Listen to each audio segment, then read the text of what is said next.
Et on commence par un quiz sur l'une des questions fondamentales de l'expérience humaine. Quelle est la différence entre un homme et une femme? Alors non, ce ne sont pas les poils aux jambes. Non, ce n'est pas la rudesse des hommes et la grande sensibilité des femmes. Ce n'est pas non plus le fait que les filles jouent avec des poupées blondes synthétiques quand elles sont petites et que les garçons s'amusent avec des voitures puisqu'on connaît, en voilà une, des camionneuses de grand talent. Enfin, ce ne sont pas non plus les régimes amaigrissants d'avant l'été qui différencient les hommes des femmes puisqu'aujourd'hui tout le monde s'y met. Non. En fait, la différence tient en un chiffre, 25%. En France, en 2012, les femmes gagnent en moyenne 25% de moins que les hommes. Comment ça s'explique? La principale raison, c'est que les femmes travaillent moins.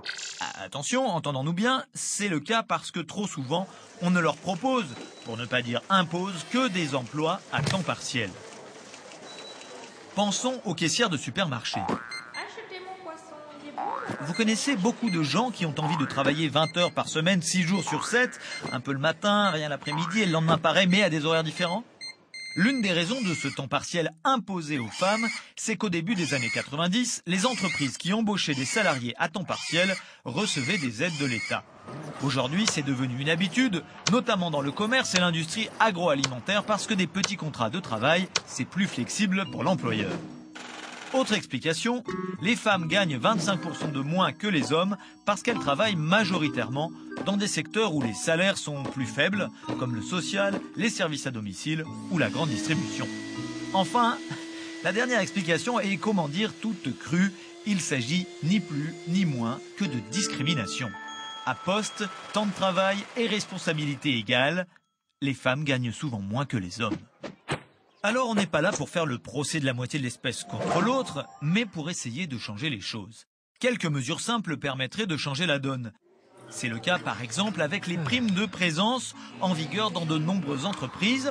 Elles sont accordées chaque année aux salariés qui n'ont pas été absents. Alors forcément, comme ce sont plutôt les mères que les pères qui s'occupent des enfants malades et qui prennent des temps partiels pour s'occuper de leurs enfants même quand ils ne sont pas malades, eh bien les femmes sont en général privées de primes. Même chose avec les promotions. Un grand nombre de dirigeants considèrent qu'un cadre ne doit jamais être absent. Du coup, plus on monte dans la hiérarchie, moins on trouve de femmes qui, c'est tout à fait incroyable, sont parfois absentes parce qu'elles sont enceintes. Comme si s'arrêter 4 mois pour cette raison changeait quoi que ce soit à la capacité de diriger et d'animer une équipe. Mais revenons aux petites choses qui pourraient changer la donne.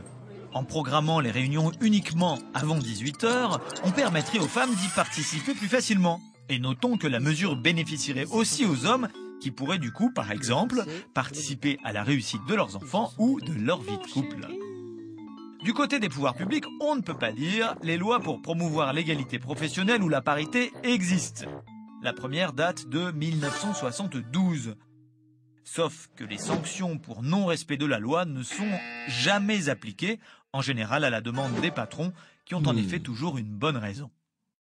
Donc, pas forcément nécessaire de proposer une nouvelle loi. En revanche, ce serait pas mal d'éviter de faire passer des mesures qui aggravent la situation des femmes. C'est le cas de la réforme des retraites de 2010, qui impose aux gens qui ont des carrières incomplètes, c'est-à-dire avec des périodes d'interruption, de partir non plus à 65 mais à 67 ans. Or, qui s'arrête pour élever les enfants? Les femmes, qui se retrouvent à devoir du coup attendre 2 ans de plus pour une retraite souvent modeste. Et pour finir, le dernier lieu où l'on peut franchement instaurer l'égalité homme-femme, c'est la maison. Si on partage les courses, la vaisselle, le ménage, les devoirs des enfants, la grippe et même la varicelle, alors chacun peut mener plus facilement la carrière qu'il ou elle a envie de mener. Et pour finir, si on a besoin d'aide pour défendre l'égalité au travail, on peut toujours contacter FO. Dans chaque département, une ou un référent égalité spécialement formé sur ces questions se tient à votre disposition. N'hésitez pas.